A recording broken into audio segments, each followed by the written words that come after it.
When people think of the fall of Rome, they imagine the same scene: barbarians at the gates, legions scattered, kings poisoned in their palaces.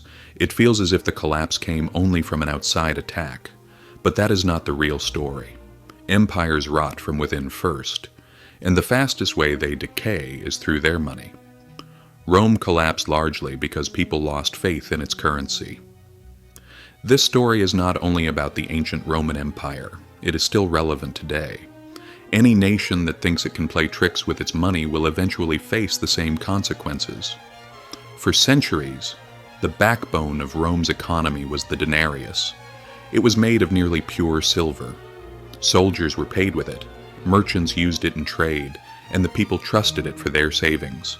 The denarius was not just a coin, it was the physical form of trust in Rome. When Rome was strong, its money was strong. But as the empire strained under its own weight, the money weakened as well. As the empire expanded, its expenses expanded. Armies grew, borders stretched, and wars multiplied. Taxes could no longer keep up. So the emperors chose an easy solution. They reduced the silver content of the coin. Raising taxes angered the public, but reducing the silver inside the coin was harder to notice at first. Under Augustus, the denarius was 95% pure silver. Under Caracalla, it dropped to 50%.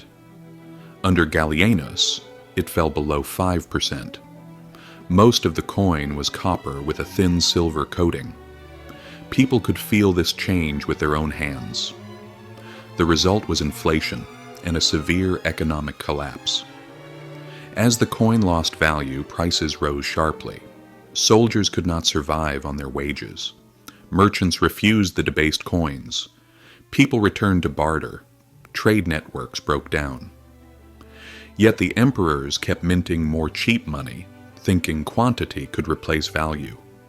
It became a vicious cycle, one that many countries still repeat today.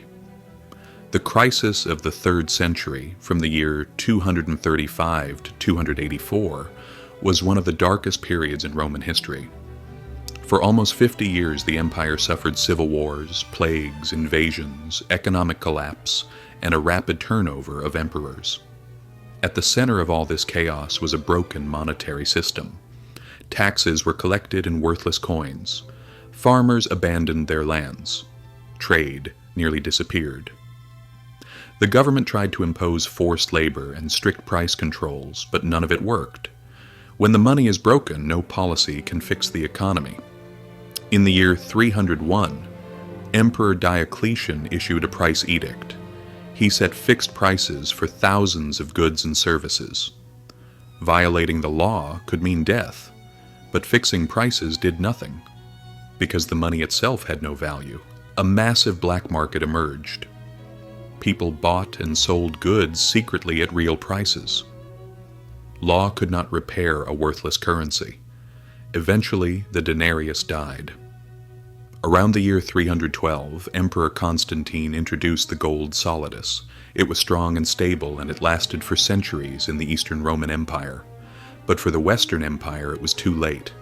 The economy had already collapsed. The army had weakened. Trade had broken apart. Rome's fall began the moment its currency failed. What about today? The same cycle continues. Governments print money, borrow endlessly, and manipulate interest rates, hoping to fix problems quickly. But history shows the same truth every time.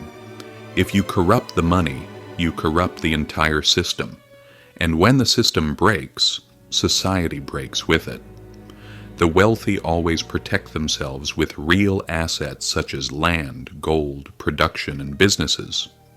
But wage earners, retirees, and savers are the ones who suffer most during inflation. Weimar Germany proved this.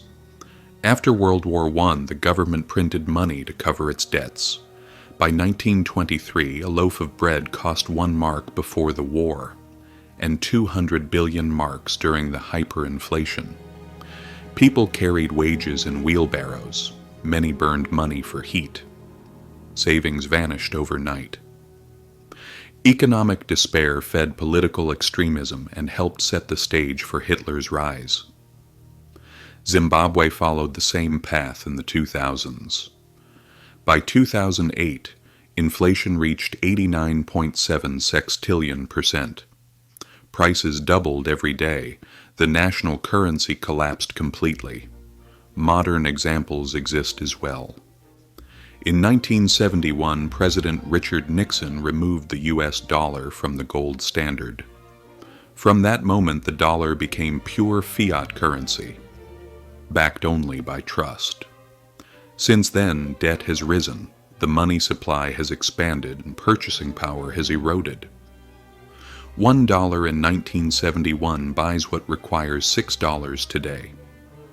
The paper looks the same, but the value does not. History teaches a simple lesson. If you corrupt the money, you corrupt the system. Rome fell this way. Germany fell this way. Zimbabwe fell this way.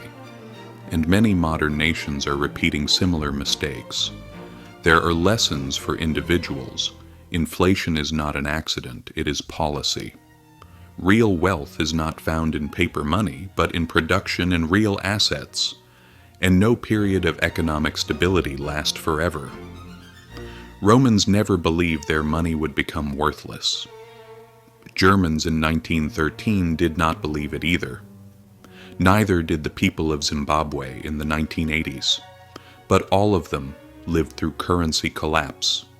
When money loses its value, it is not only the economy that collapses. Trade stops, armies weaken, governments lose authority, and society begins to fall apart. External enemies only deliver the final blow. The real collapse starts from within. History does not repeat itself exactly, but it does echo. If we fail to learn its lessons, it will push us toward the same outcome. Rome's currency crisis remains a warning sign for all of us today.